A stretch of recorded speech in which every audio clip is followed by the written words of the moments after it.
beloved Boss Mike Cervera.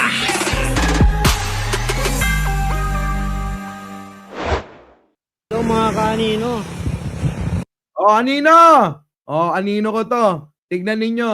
Ayan, ganyan ang paggawa ng pinroklama nung nakaraang buwan, eto na siya ngayon. Ganyan kabilis. Hello mga kanino.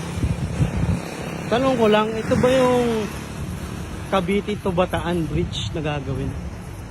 Ito na ba yun? Tanda na. Hindi nila alam yan mga kababayan, kaya kailangan ipaliwanag natin sa mga tanga, mangmang at mga bobo. Ito ho yung tulay na ipinangako ni Pangulong Bongbong Marcos na mayayari bago siya, bago siya bumaba sa pwesto. Ang pagkokonekta ng alin? Ng Cavite hanggang sa Bataan. Yan, kita nyo? Mga kababayan, ngayon, ang tanong at hamon, baka naman pwedeng i-flex nyo rin yung ginawa ni Sara Duterte na na proyekto. Kasi wala kaming makita kahit isa rito. Samantalang kayo hanap ng proyekto ni Pangulong Bongbong, isang tambak-tambak na nga. Bumabaha na nga ng proyekto ni Pangulo. Pinakita ko yan nung isang araw. Sa loob ng isang taon, halos mabahana ng proyekto ang buong bansa. Di ba? Eto na. Pakinggan nyo ulit.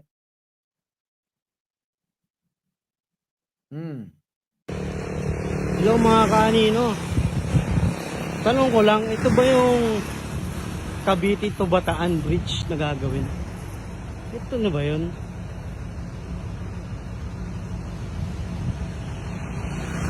Ganda!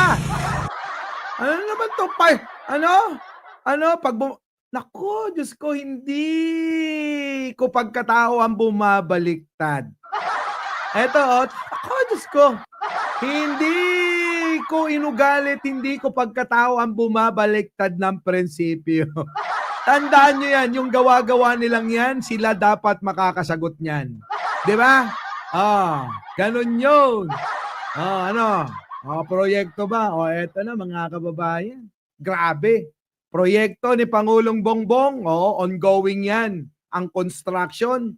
Eto naman, balikan natin ang isa sa mga naging Tatak Duterte project. Kung inyo matatandaan yung build. Na hanggang ngayon mga kababayan, napakaraming tinatapos hanggang sa ngayon ni Pangulong Bongbong. Ang karamihang natapos, iilan na lang hindi pa magamit. Hindi madaanan. Hindi madaanan yung tulay ng 4 wheels. Pwede mga bisikleta. Kung bisikleta lang pala, ginawa nyo na lang sanang footbridge. Pero hindi. Pinondohan ng bilyon-bilyon ang mga tulay na yan. Pero hindi magamit. Anak lang pating na buhay na yan. Ito naman. Project Tatak Duterte. Pasok. Mga sangkay, meron pong nadiskubre na isang malaking proyekto ni Tatay Digong noon, ang ngayon ay usap-usapan sa social media. Ngayon nga po mga sangkay, eto na ang balita. Ito ay report ng isang media. Nakalimutan ko lang anong to mga sangkay, anong media. Bago natin to ituloy mga kababayan, huwag niyong kakalimutan mag-like, mag-share at mag-subscribe. Bago natin to ituloy, nandiyan na si Mix Talks. Ito na. Mga kababayan. Nakalagay pa nga po dito sa caption. Ano nakalagay? Tatak Duterte, build. Nako, Diyos ko, Tatak Duterte, build. Bakit? Ayaw mo ba niyan? 2022, complete. Pero Pero, walang pintuan, walang pintuan, bintana, bintana, tiles, tiles, pintura, pintura, inidoro. inidoro. Anyari? Anyari! Pero mga kababayan, bago natin ituloy itong pambabatikos ni Sangkay Janjan kay Santo Digunyo sa mga kanyang isa sa proyekto, huwag niyong kalimutan uli, paalala ko, mag-like, mag-share, at mag-subscribe. Mga sanggay ha, Hmm. Tatak Duterte daw po ito. But ayon po sa kanila, mga sanggay, hindi po natin alam kung gaano katotoo ito. Well, tingnan po natin. Housing project na sinita ng Reporter's Notebook. Hanggang ngayon, ang nakapagtataka, ganito pa rin ang klase ng mga housing project na inaabutan namin. Isa ito sa mga bahay Naku, GMA 7 pala to. Oo. Oo, GMA 7 pala to. Santa Fiona, sabi ni ano. Talaga ba? Parang ako naman nagpauso ng Santa Fiona. So, Kicks TV, ginagaya na ba ni First Lady? Baka naman na nung nag-usap kami, nabanggit ko Santa Fiona. Kaya ginaya niya na. Tuloy. na pwedeng paglipatan. At ayon dito sa nakuha namin housing project cost or housing package cost and monthly amortization, yung beneficiary magbabayad ng 499,653 sa loob ng 3 dekada. 3 dekada. So, Grabe, 30 no? years. 30 years, magkano? Ay, nako, computein nyo na mga kababayan dahil napakarami ng numero niyan. Magkano yun? Paki-compute, Jojo Villanueva. Pia Yatos. Edit ka, Ruby Ong. Dali na, paki-compute kung 30 years ay magbabayad ka ng 4,000 plus, tama ba? Ayon dito sa nakuha namin housing project cost or housing package cost and monthly amortization, yung beneficiary magbabayad ng 499,653 sa loob ng 3 dekada. Kulang-kulang kalahating milyon mga kababayan, babayaran mo yon ng 30 dekada. Siyempre may interest yan kahit papano. Di ba? Tuloy. 3 dekada. So, 30 years na magbabayad ng ganung malaking pera. Ngayon, Saan kaya ano yun? Hahati-hatiin yun. Kasi halos kalahating milyon yun. Di naman pwedeng buwan-buwan eh. Kalahating milyon babayaran mo. October 2022, idineklarang completed ang housing project na ito. okay. 2022, diniklarang completed, tapos ang proyektong yan. Tapos anong nangyari? Ano? Ito, yung isang example ng housing unit na kanilang pineklarang completed. Yung pintura, basic coating lang. Nako, primer lang yan kung basic. Yung bang lang, first coating. Di ba? Oo, basic eh. Tuloy. Ito naman, yung lababo, basag-basag. Nako! Tatak Duterte nga. Parang yung mga taga-suporta, basag-basag ang mga utak. Tuloy. Ayan na, mga sangay. Nagkakabistuhan na. Tandaan po natin kung kaninong project ito. Hindi ko alam kung alam po ito ni former President Duterte. Siyempre, alam niya yan. Arnold Lopez, 1.440. 1,440,000. Yan yung kabuuan. Kasama na ba dyan yung interest? Liwanagin mo. Kasi, kung yung bahay na yan, aabot, parang okay na din, Tapos, eto na. Kasi may possibility naman na may mga project po siya na hindi niya po natingnan. Pwedeng sabihin po natin na hindi nila natingnan kung talagang tinatrabaho ito. Pero ngayon, mga sanggay, magugulat na lamang po ang lahat. Pwede rin sabihin ng iba na kinurap ito, mga sanggay. Kasi nga po, kung titingnan po natin, tapos na daw ito. Pero, tingnan nyo. So, ibig mo sabihin, kinurakot ni Digong yan, Sangkay? Kakalit sa'yo mga DDS dito. Sabi ni Sangkay, kinurakot daw ni Digong. Oo, dapat kasi tapos na maayos. Pero bakit ganon? Loko ka, ha? May mga nanonood sa akin dito ng mga DDS. Diba? Tapos, sasabihin mo, kinurakot? Tuloy. Tiles at walang lababo. Basag-basag ang mga tiles, walang lababo. Nako! Diyos ko! Sangkay, mag-ingat-ingat ka. gagalit na sila. Oh, wala pala eh. Mga proyekto ni Digong eh. Sabi ni Sangkayo, wala. Oo, o proyektong ganyan. Pabahay. Ganyan, basag-basag. Walang pintura, walang tiles, walang bintana, walang bubong. Wala lahat. Pader lang. Puta. Ah? Paano mo sisilungan? Kakahiya naman ano. Tatak Duterte, ganyan. Tuloy. Ito sa madaling sabi, diniklarang tapos pero hindi talagang totoong tapos. Naku, hindi pala totoong tapos yung mga proyekto ni Digong. Kaya nga yung kanina sa norte, yung ginawang tulay di madaanan. Ganyan ang mga proyekto niyan. Yung isang tulay, naku mga kababayan, abay tinipid pa yung paa. Kapag mataas-taas sa sasakyan, hindi ka makakadalnirehan. Anak ng pating na. Sige, Sangkay. Oy huwag kayong magalit sa akin. Kay Sangkay kayo magalit. Sinasabi paulit-ulit. Sabi niya, Tatak Duterte yan. Puta. Sige, tuloy, Sangkay. Ito yung CR. Oy, nawala yung mga DDS. Mukhang sumugod na sa channel ni Sangkay. Sangkay, yari ka. Ito na. Dito sa CR, wala man lang toilet bowl. See? Ang dami po talagang kurap na mga nagpapagawa ng project. Alam nyo, isa lang Kita nyo, dami daw korap nung panahon ni Digong. Karuba. Ay, Karuba. Sabi ni Sangkayo, ang dami daw korap nung panahon ni Digong. Ang leader, si Digong. Diba? Sino? Sino vice leader? Si Bongo. Sino ang kanilang sergeant at arms? Sino pa? Di si Bato. Puta talaga. Ay, parang sinasabi ni Sangkay, basta Tatak Duterte, ang papangit ng gawa. Sabi. Sige, Sangkay. Banatan mo ha. tamang po ito sa mga halimbawa. Buti nga mga sangye, nagsasalita itong media eh. Hindi po sila natatakot na baka birahin sila.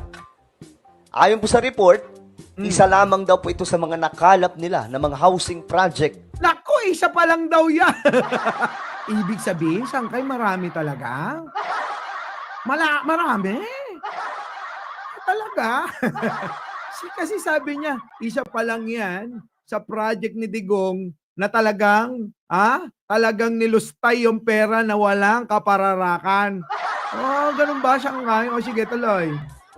Na diniklarang tapos pero hindi naman pala talaga totoong tapos. Naku, dinaya ni Loko. Winalang yan mga Pilipino. Ganun ba yon? Parang ganun yung ibig sabihin ni Sangkay eh. Diba mga kababayan? Diniklarang tapos pero hindi naman. Ano tawag nyo ron? So, sinasabi ni Sangkay na winalang niya talaga tayo. Niloko yung maraming Pilipino. Di ba? Sige, banat! Ang kwento nung ilan sa mga nakausap nating residente rito, dahil ganito yung inabutan nilang unit, napilitan silang kumastos para matirhan agad at maayos yung housing unit na kanilang inabutan. Ayan, di ba? Ayan na. Yan, gusto ko yan. Sangkay, reaksyon. Banata mo, Sangkay. Yung reaksyon na madiin. Biruin mo, Sangkay, sabi rito sa balita.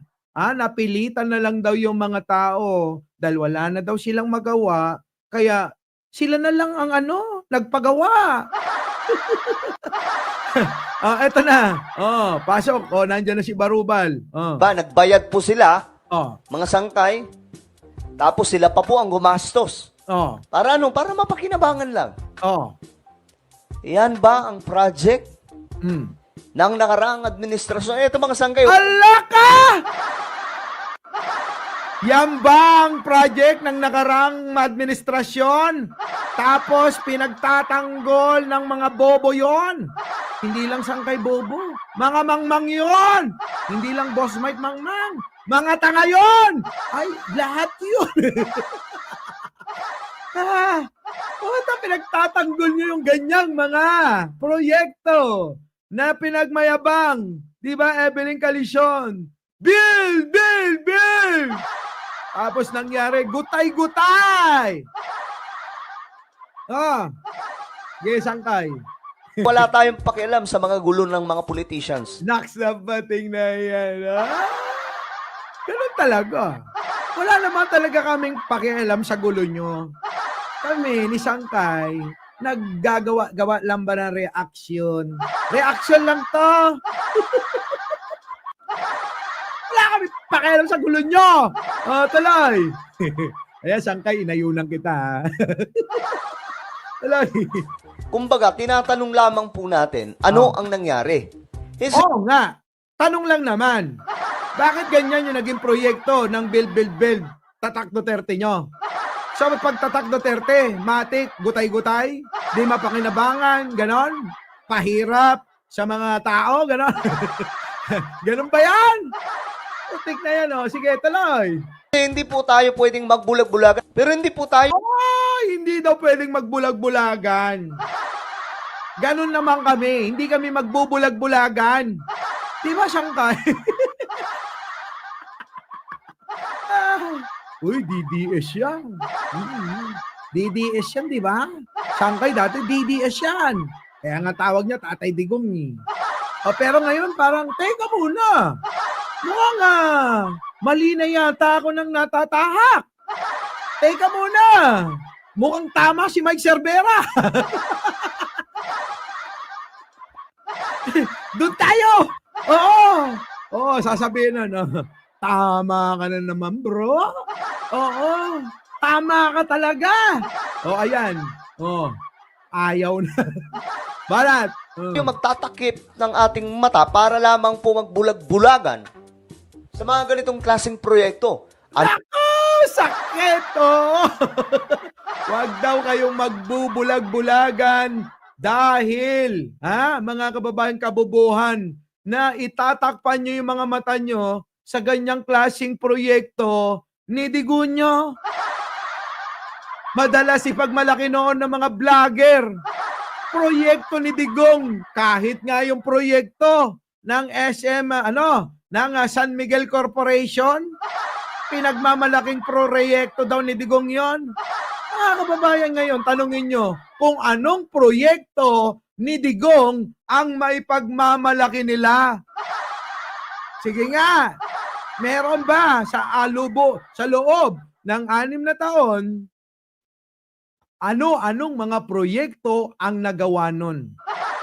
Kasi ang natatandaan ko, Parmali, Pogo, droga, kill. Ganon. Di ba? Putik na yan. Getuloy. Nox Arcana, Dolomite Beach, na punong-puno ng issue ng korupsyon. Actually, ako dapat magpapagawa nun. Nahuli lang talaga si Pangulong Bongbong.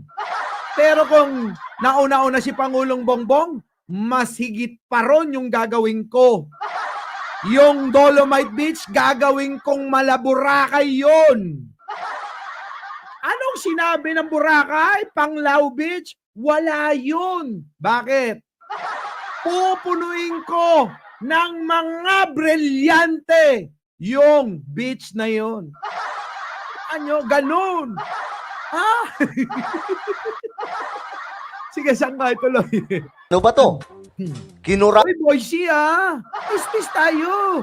Alam nyo, kahit ibas nyo ako, okay lang. Basta lagi lang kayong nandito. Eto na. Takot ba ito? Ano sabi mo, Sangkay? Ay, naku iba yung sinasabi mo yun na yan. Sa mga ganitong klaseng proyekto, ano ba to?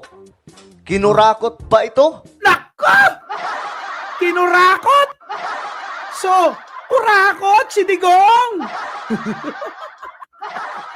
Uy, ayaw lang diretso Ma'am Jo Osang Rakitera Di ba? Manny Catulos, Deminold, Pachuchay, Ador Berador, Di ba? Yung idol nyo, kinurakot daw kaya ganyan ang itsura ng proyekto na yan. Tapos nakalagay doon, Tatak Duterte. So ibig sabihin, Tatak Duterte, puro mga gutay-gutay ang proyekto niyan. Kinurakot daw eh. Saan kaya ayusin mo? Gagalit sila sa'yo, bahala ka. Lamang po magbulag-bulagan Nako. sa mga ganitong klaseng proyekto. Ano ba to? Kinurakot ba ito? Oh. Nako, napatigil pa. Kinurakot ba ito? Parang nag-aantay ng mga sagot nyo.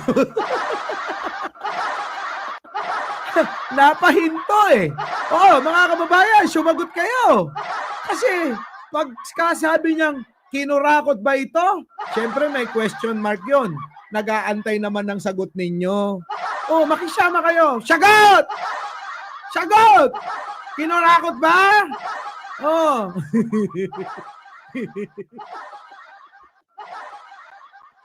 Taka sangkay. Napasaya mo ko ngayong araw.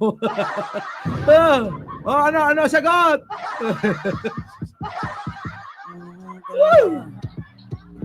Baby, kalma. Huwag mo naman akong bigyan ng dahilan para tapihan ka. Di ba? ano? Nandiyan si Munting Tinig. Munting Tinig. Kinurakot ba ang pera ng bayan ng panahon ni Digonyo? Tanong lang naman ni Sangkay yun. Sa inyo kung ano isasagot ninyo. Pero napansin ko, yung mga DDS dito hindi na makasagot sa tanong. Hindi na makasagot. Sige tuloy. Ito na. Hindi na makasagot. Pasok. O hindi lamang po ni PRRD na itong kanyang mga tao, mga sangkay. Lalo na po yung mga namamahala po sa housing. O yan, mga sangkay. Diba? Completed, tapos, selyado na. Pero tingnan niyo yung itsura. Completed, silyado na, bayad na. Ginastusan na. Ginastusan na ng gobyerno. Pero eto na. Bakit ganyan? Syempre si Sangkay. Kunyari ayaw pa niyang tirahin si Digong. Ay, Digong, hindi mo ba pinuntahan ito? Di ba dapat lahat ng proyekto tulad ni Pangulong Bongbong pinupuntahan para masigurado? So, ibig sabihin, Sangkay, dalawa lang yan. Si Digong ay may kinalaman dyan o si Digong ay talagang tamad yan. Nandoon lang sa Malacanang. Naghihintay lang kay Nino at kay Banat Bay sa mga dala nila. Ganun ba yun? So yun lang yun. Tamad o talagang kinurakot nila yan.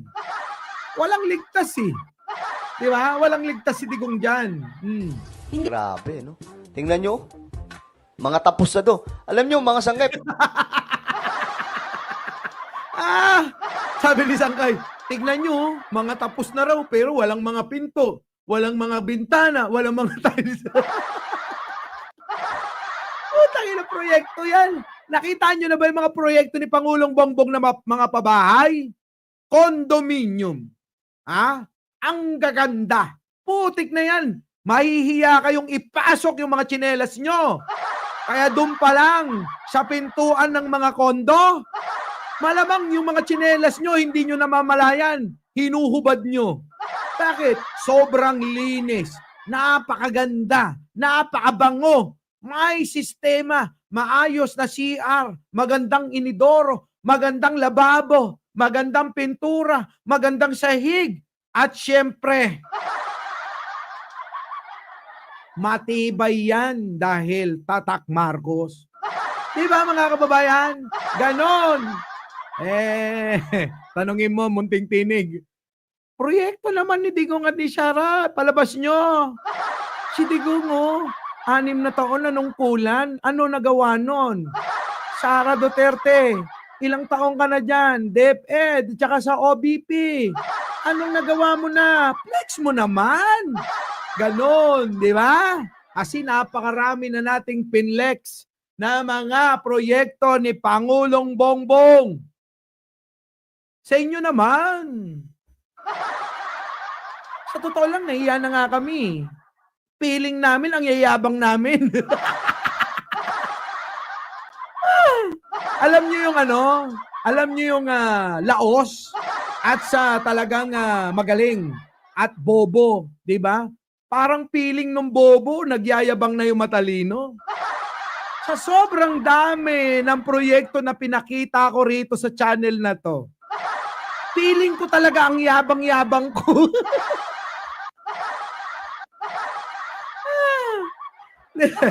Di ba? Oh, eto na. Tuloy. Ay, sangkay kasi. Parang sementeryo po ang makikita po.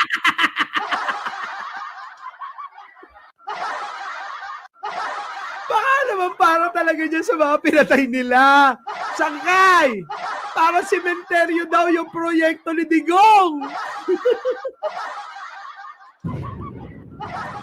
Ang sakit sa dibdib ang puta.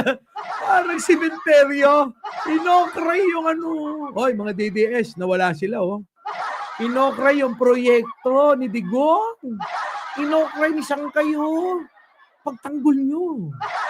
Dali na. Sasamahan ko kayo, dali. Dali na. Dali na. Comment nyo na dyan yung inyong opinion, ha? Kasi sabi ni Sangkay, yung proyekto daw ni Digong, parang simenteryo.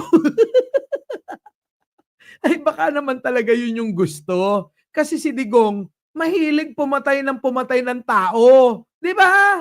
Raymond Rivera, thank you naman. Oo. Eto na. Ulitin ko lang. Pagtuwa ako dito kay Sangkay. Wait lang. Pero tingnan niyo yung itsura. Ano? Grabe, no? Mm. Tingnan nyo. Mm. Mga tapos na do. Alam nyo, mga Sangkay, parang sementeryo po ang makikita po natin. Sementeryo talaga. Oo. Raymond Rivera, thank you ha. Binagian mo ko ng iyong bonus. Rebiton. Oo, nandyan na. Ito na. Opel, nandyan na rin. Kabsat Makoy. Ito na. Parang sementeryo daw talaga. Ayan, no? Diba? Pambihira. Ito ang unang housing project na sinita ng Reporter's Notebook. Hanggang ngayon, ang nakapagtataka, ganito pa rin ang klase ng mga housing project na inaabutan namin. Isa ito sa mga bahay na pwedeng paglipatan. At ayon dito sa nakuha namin housing project cost or housing package cost and monthly amortization, yung beneficiary magbabayad ng 499,653 sa loob ng 3 dekada. October 2022, dineklara completed ang housing project na ito. Ito, yung isang example ng housing unit na kanilang dineklarang completed. Yung pintura, basic coating lang. Ito naman, yung lababo, basag-basag yung mga tiles. At walang lababo. Ito yung CR. Dito sa CR, wala man lang toilet bowl. Ang kwento nung ilan sa mga nakausap nating residente, Si Sangkay na patunganga na lang. Ay! Kulang na lang krus, ano? Lagyan natin ng krus at mga santong maliliit na Santo Niño. Aba, ay kulang na lang yan. Tandaan nyo, sa tuwing November 1, dyan magpunta ang karamihan. Sige, tuloy, Sangkay. Napatulala ka. rito. Dahil ganito yung inabutan nilang unit, napilitan silang kumastos para matirhan agad. Uy, galit na si Sangkay, oh. Napapaano na, oh. Napapakagat labi na. Napapakagat labi na si Sangkay. Sayo, alam nyo, isip niyan, kapag kami magkasama niyan, walang nga talaga tong ano eh. Itong si Duterte at si Sara eh. Ganyan yan, mga pigil lang yan, kasi alam nyo mga kababayan, nagpapastor yan. Kaya huwag nyong hanapin yung katulad ng ibang vlogger kay Sangkay. Ano mga kababayan, huwag nyong hahanapin, ha? Tuloy. At maayos yung housing unit na kanilang inabutan. Tingnan po natin yung mga komento. Madaming housing project nga, puro naman palpak. Sinayang lang ang pondo ng bayan at kawawa ang mga tumira dyan. Nako, Diyos ko po! Kita nyo, safe na safe si Sangkay dyan kasi galing doon sa mga nag-comment. Sinayang lang daw ang pera ng bayan dahil dyan sa mga proyekto na ganyang pinaggawa. Nino, Argo, ni Digunyo. Hashtag Duterte Legacy. Pati ba naman yung binasa mo pa? Ha? Ikaw talaga sangkay, nananadya ka talaga eh. Pero yun mo, hashtag Duterte Legacy. Mga kababayan, bahala na kayo kay sangkay ah. Oy Argo, bahala ka na dyan. Si Argo, ito na. Oh, sige na Argo, pasok. Ganyan lang kasi ang bagay sa mga DDS. Tuwang-tuwa na sila. Tuwang-tuwa na sila niyan. Kaya nga the best talaga si Tatay Digong. Sangkay, magbasa ka naman ng pabor kay Digong. Kasi yung binabasa mo, parang sinasabi mo mga talagang bobot mangmang yung mga DDS dito. Ah, ganun daw oh. O sa ganyan daw na proyekto, tuwang-tuwa na raw yung mga DDS. Pero sa proyekto na na ginagawa ni Pangulong Bongbong dahil maayos, aba inaangkin ng mga DDS. Diba? Uy, mang-angking kayo ng inyo. Wag yung amin. Wag yung kay Pangulong Bongbong ba? Kayo talaga. Ito na. Completed pero wala lahat. Binulusan na agad. Puta, simple-simple. Pastor! Oo. Pwede bang sa'yo manggaling yung salita na yan? Wag doon sa comment. Sabihin mo na. Ito naman eh. Sige na. Ibang-iba ka kapag ka magkausap tayo. Ayaw mga kababayan. Ito na. Lagot ka kay Argo. Oh. Magmamas report na daw. Ito na. Hindi ko ma-process yung napanood ko. Hashtag Duterte Legacy. Inuulit mo na naman yung hashtag Duterte Legacy.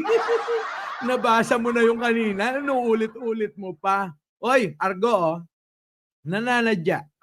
Ako na nagsasabi sa inyo, nananadya si Sangkay. Oo, nananadya yan.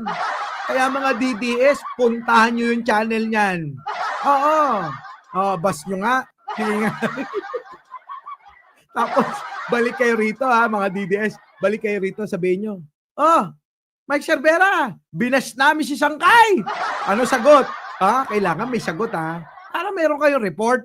Di ba?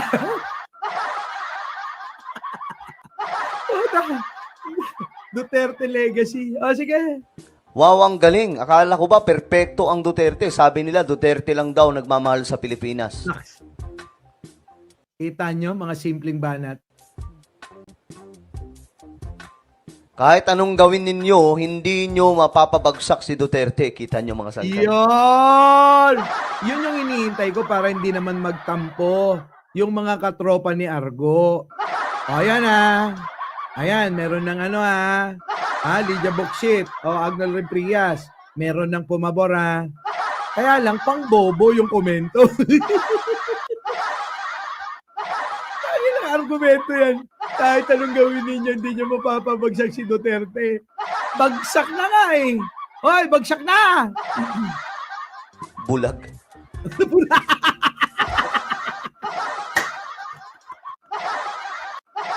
Puta, may pahabol pa pala! May pahabol! Wait. Akala ko okay na tayo, Sangkay. Tuwan-tuwa na nga yung mga DDS dito. Bakit may pahabol ka pang bulag? Ayop din. Actually, mga kababayan, di ko pa napapanood tong mga video na to. Kaya alam mo, inuunti-unti ko. May pahabol eh. Wait lang Balikan ko ng konti Bagsak si Duterte. Kita nyo mga sangkay. Bulag. Bulag daw kayo. Bulag kayo, mga DDS kayo. Sabi ni Sangkay puntahan nyo channel niyan. Tapos, i-bash nyo ron. Tapos, ang gawin ninyo, sabihin ninyo. Galing kami kay Boss Mike, nakita namin yung video mo. Sangkay? Anong pinagsasabi mo? Bulag kami? Ganon? Ganon ninyo. Tapos, balik kayo rito, Sabihin nyo sa akin kung ano sagot niya. Tuloy, Shanghai. Natutuwa ako. Kaya ako mga sangkay, tinigilan ko yung pagiging panatiko eh. Para- Puta, aminado na. Oh, alam nyo na. Oh. Iniwan na yung pagiging panatiko. Dati talaga, ano yan eh. Alam nyo na, di ba? DDS yan eh. Buti na lang talaga nabarkada sa akin. Oo, buti talaga nabarkada. Kaya mga kababayan, masyado nang lumalayo at mahaba na pala tong topic natin. Eh, bahala na kayo. Pwede ba mga kababayan, bago tayo maghiwa-hiwalay? Oo. At pagkatapos nito, mag-like, mag-share at mag-subscribe kayo. Our beloved Boss Mike Cervera.